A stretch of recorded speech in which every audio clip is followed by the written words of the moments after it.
Hello everyone, welcome to my channel. আসসালামু আলাইকুম everyone, আমি সাবরা। তোমরা সবাই কেমন আছো বন্ধুরা? আশা করছি ভালো আছো। আমি তো খুবই ভালো আছি। আমার একটা নতুন নং ব্লগে তোমাদের সকলকে জানাই ওয়েলকাম। তোমাদের রোজা কেমন কাটছে আমাকে কমেন্ট করে জানাতে ভুলো না। কিন্তু আমার মেয়ের খুব শরীর খারাপ, মন খারাপ নিয়ে আমি ব্লগটা শুরু করি। আজকে ছিল আমাদের মসজিদে ইফতার, তাই সকাল থেকে উঠে নিয়ে সবাই মিলে লেগে পড়েছে কাজে, কিন্তু আমি কিছুই করতে পারছি না। আমার মেয়ের খুব শরীর খারাপ, জ্বর, পায়খানা, বমি সব কিছু একসঙ্গে হচ্ছে। আর মেয়ের শরীর খারাপ থাকলে কোন মায়ের ভালো লাগে বলো? আমার তো কিছুই ভালো লাগছিল না। কিন্তু আজকে বাড়িতে এতটা আনন্দের দিন, কি আর করা যাবে। মন খারাপ নিয়ে আমি বসে আছি, মেয়েকে নিয়ে বসে আছি। খাওয়ানোর অনেকক্ষণ ধরে চেষ্টা করছিলাম, খেতে তো চাইছিল না। যাই করে একটু খেলেও তাও আবার বমি করে তুলে দিচ্ছিল। খাইয়ে দিয়ে ওষুধ খাইয়ে নিয়ে আমি একটু বাইরের দিকে ঘুরতে এলাম বাবুকে নিয়ে। এদিকে এসে দেখছি যে বুনু পাঁপড় ভাজছে, আর মা তো অনেক কাজ করছে, একাই সমস্ত কাজগুলো করছে। কি করব, আমার খুব খারাপ লাগছে। আর বাবুর এত শরীর খারাপ, তারপর আমি একটু ঘুম পাড়ানোর চেষ্টা করলাম। আল্লাহর দোয়ায় একটুখানি ঘুমালো। এদিকে মা দেখো ঘুগনি করছে, অনেক লোক খাবে তাই বড় হাঁড়ি করে মা ঘুগনি চাপিয়ে দিয়েছে। আজ মটরের ঘুগনি হবে। মায়ের হাতের খাবার দাবার খেতে যেমন আমরা ভালোবাসি, তেমন সবাই খেতে ভালোবাসে। মা বলতে গেলে আমার শাশুড়ি মায়ের কথা বলছি, ওনার রান্না বান্না খুব সুন্দর হয়। বাবুকে দেখো কত ওষুধ দিয়েছে। এদিকে বাবু ঘুম থেকে উঠে পড়েছে, এটাই আমার টেনশন হয় যে হবে না, ঘুমাতে ঘুমাতে আবার উঠে যাবে। কি আর করা যাবে, ওকে নিয়ে ওষুধগুলো খাইয়ে দিলাম। বিকাল হয়ে গেল, সবাই মিলে চলে এসেছে ফল কাটার জন্য।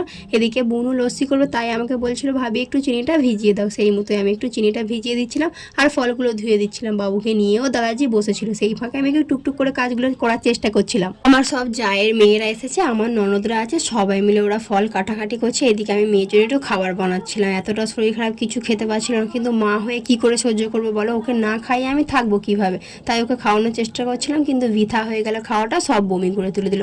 অনেক রকমের ফল কিনেছে, সব কিছু কাটাকাটি করছিল। আর এদিকে বুনু করছে লস্যি। বুনু তো লস্যিটা বানাতে খুব ভালো পারে, ওর হাতে লস্যি খেতে আমার খুব ভালো লাগে।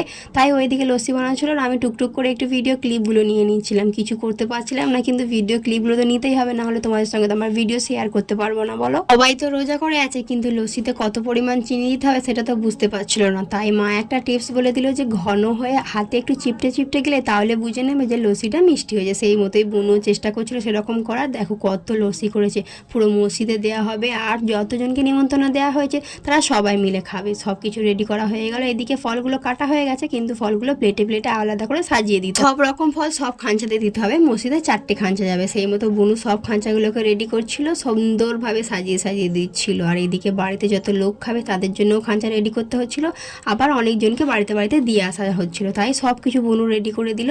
দেখো এতটা লস্যি মসজিদে যাবে, আর বাকিটা আমাদের বাড়িতে থাকে। কিছু সুন্দরভাবে সাজিয়ে দেওয়া হয়েছে। এবারে সব ছেলেরা এসে সব কিছু খাবার দাবারগুলো নিয়ে চলে যাবে মসজিদে। এইদিকে দেখো আমার দিদির মেয়ে হাতে মেহেন্দি করেছে, কত সুন্দর হয়েছে মেহেন্দিটা। আজানের সময় হয়ে গেল, সবাই অজু করে এসে নিয়ে ইফতার সামনে সবাই মিলে দোয়া করছিলাম। দোয়া কমপ্লিট হয়ে গেল, আজানটাও দিয়ে দিল। আলহামদুলিল্লাহ আজকে ইফতারটা খুব সুন্দরভাবে কাটলো। ইফতার কমপ্লিট করে নিয়ে আমার নামাজটা কমপ্লিট করে নিচ্ছিলাম। তারপরে সবাই মিলে এসে একসঙ্গে ঘুগনি মুড়ি খাওয়া হলো। খুব টেস্টি হয়েছিল ঘুগনিটা, মায়ের হাতের বলে। তাই জন্য তাড়াতাড়ি সবাই আমার চ্যানেলটাকে সাবস্ক্রাইব করে আমার পাশে থেকো। Bye bye.